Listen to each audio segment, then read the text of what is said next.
What is the true secret of the ancients and the ascended beings' power? Welcome to Sidetrek, your sci-fi TV and movie channel.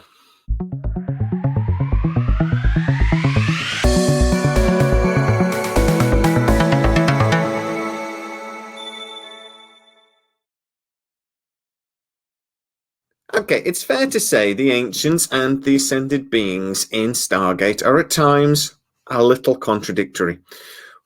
And understanding the power of the ascended beings is a little difficult because, well, they choose regularly not to use them.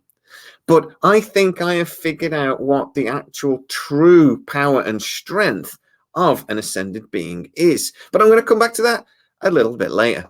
First of all, let's talk about the ancients and their powers, because we actually got to see them quite a bit. Now, we know, obviously, that the ancients evolved over millions of years. And in the period where many Atlanteans and ancients began to ascend, we saw the ancient race become the pinnacle of that evolution, while they still had a corporeal form. But what powers did they have? We saw ancient beings have very powerful telekinesis abilities. We saw them have some limited telepathy. We saw very powerful sensory abilities. And like the big man Jesus himself, they could heal by touch. Now, we know there was the ancient repository of information, and we know that the Asgard had access to that. Thor told O'Neill, we have access to this information, and even the Asgard have barely been able to scratch the surface. Now we know how intelligent and how powerful and how technologically advanced the Asgard were. So just imagine how advanced and powerful the ancients were. Now, we actually got to see that a little bit once or twice. For example, fighting the replicators. It wasn't the Asgard or some new technology that was used to defeat the replicators. It was ancient technology, millions of years old. If you haven't subscribed already, please do, and like and share the video wherever the hell you want. Also, if you enjoy the content and you want to support the channel, please hit the join button. Also, we have our sister channel, Sidetrek Sides, where we do lots of little best bits from the lives and lots of other fun, silly little videos. So please go and subscribe to Sides. We also got to see a little bit more when Merlin decided to descend and fight back against the Ori. He was able to control technology with his mind. He was able to know where a Stargate was and to activate it with just a thought. Now, that tends to suggest that maybe he could actually control more than just the Stargate, and maybe he could control lots of ancient technology. But eventually, all of these ancient beings did either die or ascend. Now, obviously, the ascended are beings of energy. They've shed their corporeal form, all of this meat, and they've just become an energy or being of light. They ascended to a higher plane. Now, I do wonder what these higher planes are, but in physics today, we believe that there are actually more than just the 3 dimensions that we live in, or 4 if you include time, that actually there may be 11, 12 millions of dimensions, all folded in and existing within the same space. It seems to me that that's what hyperspace is, and it seems to me as well that that's probably where the ascended beings are, in a different dimension within our own space, a dimension where only energy exists and there's no matter. Now, this is where we get into the problem of trying to understand how the ascended beings' powers work, or even what powers they have, because they chose to barely ever use them. Now, we got to see the Ori. And again, we didn't really see their power either, but that was more because they couldn't be bothered and didn't want to, and that's because of the ascended beings in our galaxy were actually protecting us from them. So they couldn't just snap us out of existence, Thanos style. They had to send an army. The Ori gained their power from the lower planes, so much so that one day they shall be strong enough to wipe the others out. In the face of such a threat, the strict policy of non-interference is absurd. But we did get to see the ancients in our galaxy use their powers once or twice. In Stargate Atlantis episode Sanctuary, we got to see Chaya Sa. Now, she was able to destroy an entire Wraith fleet with just her mind. She protected the planet Proculus and then was punished by the rest of the ancients. She was forced to only be able to protect Proculus again in the future. To me, it was almost like she was imprisoned on the planet she saved. But this, to me, is the biggest clue to understand the Ascended Being's power. But we'll come back to that in just 1 minute, because it has been suggested more than once that the Ascended Beings have almost unlimited knowledge. Now, that is a big claim, and that is really getting into godlike stuff here, but they seem to have had almost unlimited knowledge before they ascended. So then, give them the ability to travel amongst the stars without aging, without really any limits on where or what they can do. It makes sense that they would just become all-powerful. But Stargate Universe suggested that there was more.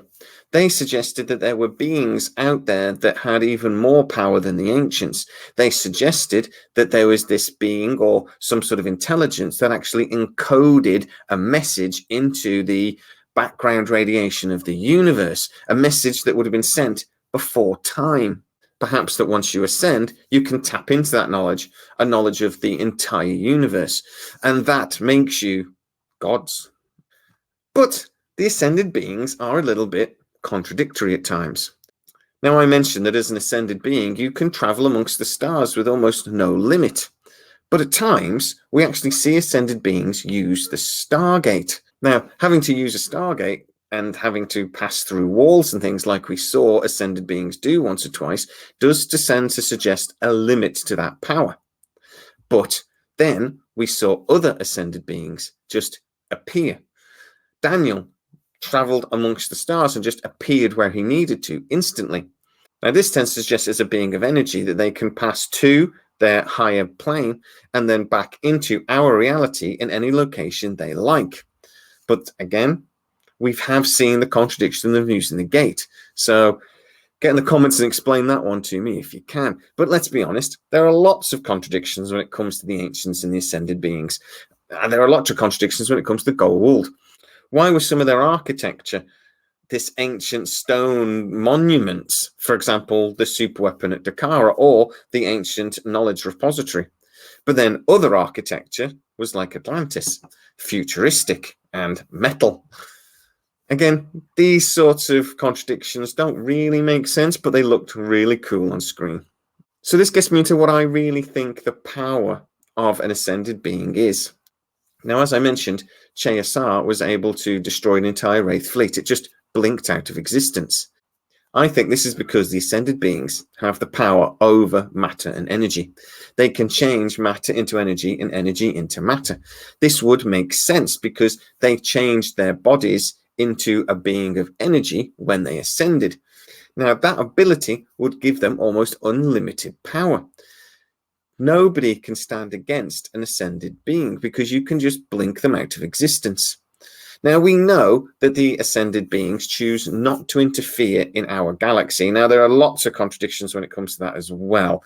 Now, for example, when Oma Dasala accidentally half-ascended Anubis and she was punished, their non-interference pact suggests that they allowed Anubis because of free will, because their most important law is that everyone should have free will.